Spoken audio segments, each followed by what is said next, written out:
It's my great honour to be able to do this little video because a young man called Patrick is doing a project for his school where he needs to interview a singer or research a Scottish singer, and he chose me, so that was very exciting. I am greatly honoured, Patrick, to be answering your questions. So let's get to it. First question: what part of Scotland did you grow up in? I grew up in Fife. Well, that's a short story. I was in Fife until I was 11 years old, and then I moved up to Caithness, which is the very north tip of Scotland, so you can't go any further without falling off the end. And then I was in Edinburgh for 2 years when I was studying initially, so I was 17 when I moved down to Edinburgh, and then I moved to Glasgow to complete my studies. Did a degree at the Conservatoire in vocal studies, and then I started working as a freelance musician and community musician, and the rest is history. Here I am. Do you have any brothers and sisters? Yes, I have many brothers and sisters. I'm from a family of 7, so I have an older sister, an older brother, younger sister, younger brother, and additional younger brothers. So the only thing I will never understand is being an only child, but I have the full range of siblingship. And yes, we were all musical and we all sang, a bit like the Von Trapp family. We get that quite a lot, as you could imagine. But yes, I am 7, one of 7. Who was your favourite singer when you were growing up? Well, actually, my favourite singer growing up was Aled Jones. Aled Jones, not in his treble career, but in his adult career, because I was aware that Aled Jones had been a very famous treble. He sang Walking in the Air and that sort of thing, and did classical albums. But when I was younger, I kind of thought, I was kind of very aware that my voice was going to change, and I was just terrified that I wouldn't be able to sing after my voice changed. So that's something which is quite close to my heart now, helping boys to negotiate that change. And Aled Jones was a bit of an inspiration for me because he went on to have a successful career after his voice had changed. So actually, Aled Jones was my favourite singer growing up. What types of songs do you sing currently? Lots of types of songs. Nowadays, unless you go into opera, I trained as a classical singer, so that's opera probably is the easiest way to describe it. But unless you're going to actually be an opera singer full time, you need to be a jack of all trades, really. You need to do a wide range of music. So I sing in oratorios and things, which are big concerts with orchestras, where I will sing classical pieces of music like that.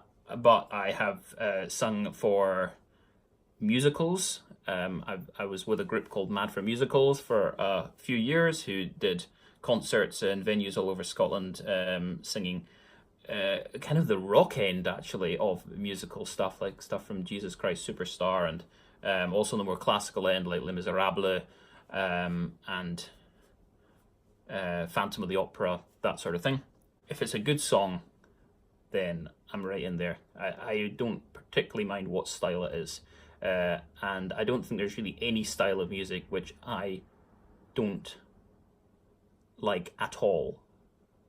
I think that'd be fair to say. And I've done some pretty obscure stuff. I've even done some atonal stuff. So that means stuff that's like, doesn't even have a tune. It's just like... Yeah, I've done some pretty weird stuff, but you know, if you know where to look for it, there's fun to be found in every genre of music. What inspired you to be a singer? Lots of things. Singing in church and having to do that every week. I say having to do that. I do that willingly now, but when I was younger, my dad was a minister, so I was there every week.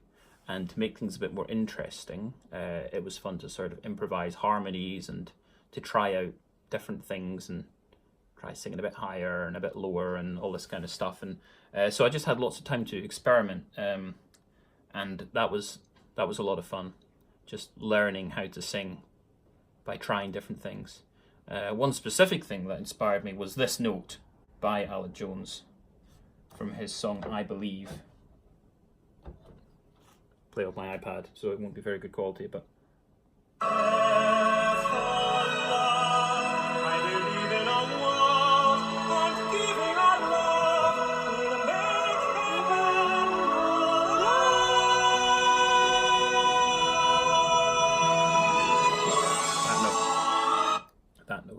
that note inspired me to become a singer initially.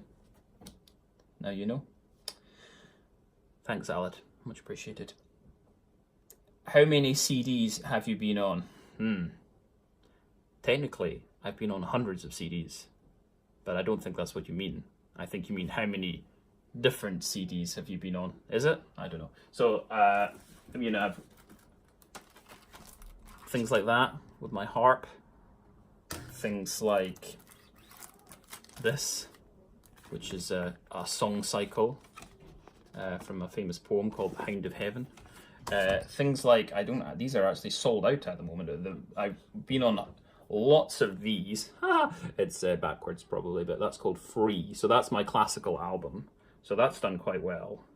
You could buy it on Bandcamp, etc. And we need to get some more copies of those because we sold about 300. I've also been on other things, so things like this is my youth choir, but like I sing on some of the tracks as well, and likewise, so lots of these have been sold. That's a treble that I teach called Stephen, and I sing some parts on that, for example. So if you add it all up, I've been on a lot of CDs. I've only done I've done 3 CDs which are just me solo singing, and I've done 1 CD which is just me solo singing, which I would be willing to admit to, if you see what I mean. Because when you start, you listen to that 10 years later, you're like, oh, that's awful. So free is still pretty good. It's still pretty high quality stuff. So I'm kind of okay with Free, but I don't really talk about the others. So difficult question to answer. I've been on quite a lot of CDs, but not that many that are still being sold. What was your favorite piece when you were a child? I just answered that. I Believe, with that big note at the end, sung by Aled Jones. But I liked lots of pieces. I would have obsessions with just particular pieces and just listen to them on loop. I didn't really get into music, believe it or not, till I was much older, like as in listening to music. I think I must have been a teenager before I actually started listening to music. It's not like it is nowadays, in my young day. But once I kind of had that experience, I was obsessed with particular songs, bizarrely. I was obsessed with a rap song, which was not like me at all. I didn't like rap, but there's that one song called Ghetto Gospel. You know that, with Elton John doing that. Those who wish to follow me, the Ghetto Gospel, I welcome with my hand, and a red sun sings at last into the fields of gold, and peace to this young warrior without the sound of guns. And I was just obsessed with that. I listened to that on loop for years. And there was other pieces. I was going to school in the school bus, which was not a great part of the day.